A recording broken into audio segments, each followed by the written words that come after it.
So today we're going to talk about the I-864 and its interaction in divorce proceedings.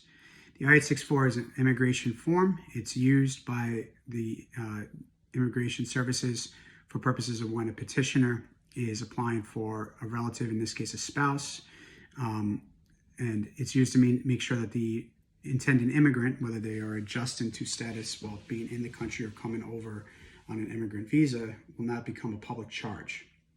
So the duty of the I-864 is first to demonstrate a financial ability to support the intended immigrant, and secondly, it's to also show that that there's an agreement between the petitioner and the U.S. government that this intended immigrant will continue to be provided for, so they do not become a public charge. How this interacts with immigration law is when that relationship is ending in the form of divorce, and two people are engaged in a divorce case, and the immigrant spouse who is currently has this I-864 for her benefit, a beneficiary of the I-864, is in a situation where they could become a public charge. Now, normally in family court, this issue is resolved with support. It's dealt with in the form of alimony, and alimony has actually become more and more disfavored. They look to things like the ability to work, the ability to find work. Have they looked for work? Are they working? They look towards the ability to pay. Can the spouse afford this? These are considerations that the court thinks about and considers when looking at whether or not they will award alimony. And often alimony might not even be long-term, depending on how long the relationship is. But in situations where the I-864 is being triggered, quite often this will not be a long-term relationship. Could be, but not. But because of the ability to naturalize through marriage, usually this issue arises out with marriages that are more short-term. But short-term or long-term, at the end of the day, the I-864 is an agreement between the petitioner and the U.S. government, and it has an effect and has a consequence on the petitioning spouse, in that they have a duty to support the intended immigrant, and cannot just not support them. And the consequence of this is essentially there's a separate cause of action that a beneficiary of I-864 can file.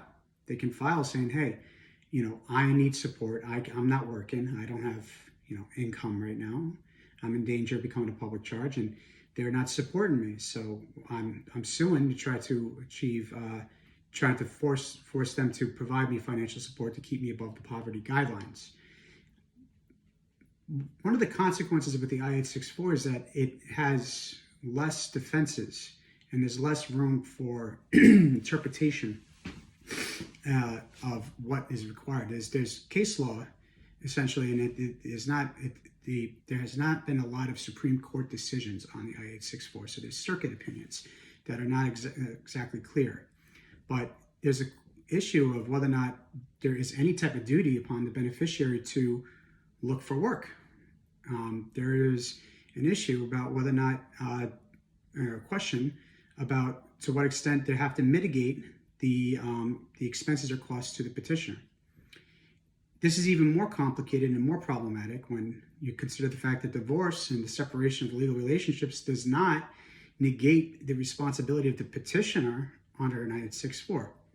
And in a divorce litigation, it's extremely concerning because an I-864 can have a separate cause of action in the federal courts.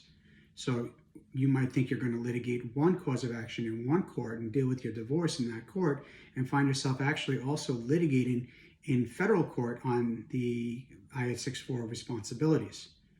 Essentially, you've doubled the cost of your litigation.